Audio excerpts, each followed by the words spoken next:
Hello friends, welcome back to my channel. আজকে হলো কি সোমবার। আজকে নিরামিষ খামো কেন, কালকে দ্বাদশী সরি একাদশী গেছে।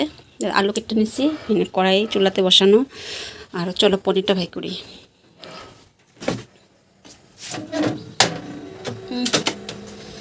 ঘরের হালত,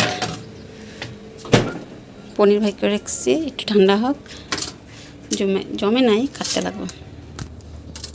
এটা কাটুম, আলুটা ধুমুম, তারপরে দিয়ে রান্না বসি। লবণটা দিলে মানে তেলটা এত ছিটে না।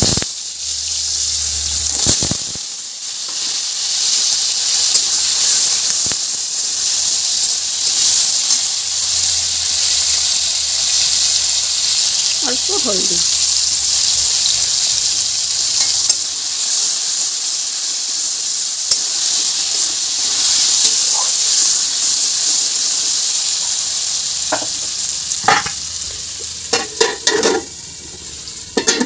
ঢেকে রাখি। পনিরটা একটু কেটে দিই, অল্প করে বানাম, বেশি বানাম না। আর তোমার শাক বানাবো, ব্যাস, আর কিছু না। আলু ভাজা হয়ে গেছে, পনির কাটা হয়ে গেছে। অল্প পনির রেখে দিচ্ছি কালকের লেগে, আজকে সব বানাবো না। তো চলো আলুটি নামাই আর পনিরটি ভেজে নিই।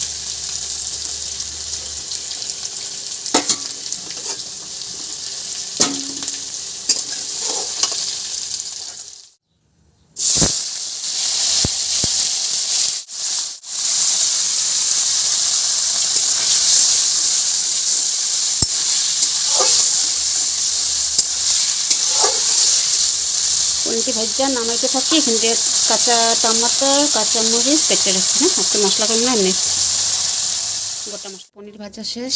এখানে একটু তেল বাচ্চা, বেশি তেল দেবো না, পনিরের তেল দিলে অনেক তেল হয়ে যায়। তো এই তেলে রান্না করুন। এই যে কালো জিরা সম্বার দিয়ে দিচ্ছি, কাঁচামরিচ কেটে রাখতে দিয়ে দিচ্ছি, আরও টমাটোর,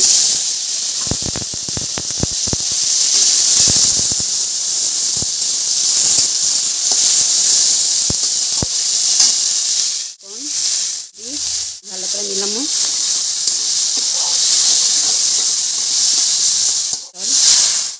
নরম হওয়ার পরে দিয়ে তোমার গুঁড়া মশলাটি দিয়ে দেবো। একটু নরম হোক টমেটোটা, তারপরে গুঁড়া মশলাটি দিয়ে দেবো। একটু ঢেকে রাখি। টমেটো নরম হয়ে গেছে, চলো মশলা, গুঁড়া মশলা দিয়ে দিই। যেমন মরিচের গুঁড়া, জিরার গুঁড়া আর ধনিয়ার গুঁড়া। একটু ভালো করে মিলাই দিই। হালকা হালকা জল দিয়ে মশলাটা কষাই নেব। তারপরে দিয়ে আলু আর পনিরটা ঢেলে দেবো। মশলাটা কষানো হয়ে গেছে, আর ওপর দিয়ে অল্প গরম মশলা দিয়ে দিচ্ছিলাম, এটা দেখেনি। হ্যাঁ, আমার মশলা কষানো হয়ে গেছে গা। চলো এটা ঢেলে দিই।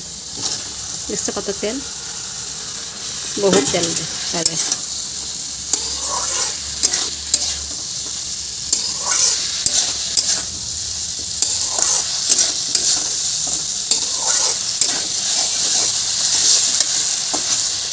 একটু 1-2 সেকেন্ড তোমার একটু মশলাটা মিক্স হোক, তারপরে দিয়ে জল দিয়ে কষানো। এখন জল দিয়ে দিই, এই জলটা, তেলের বাটির জলটা দিয়ে দিই। আর বাটি জল দিয়ে দিয়ে হয়ে যাবে।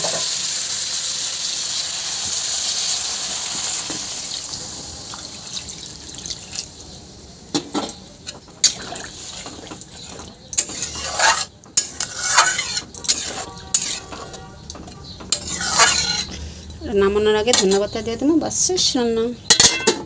ধন্যবাদটা কাটতে রেখে দিচ্ছি, এটা হোক। তারপরে দিয়ে তোমার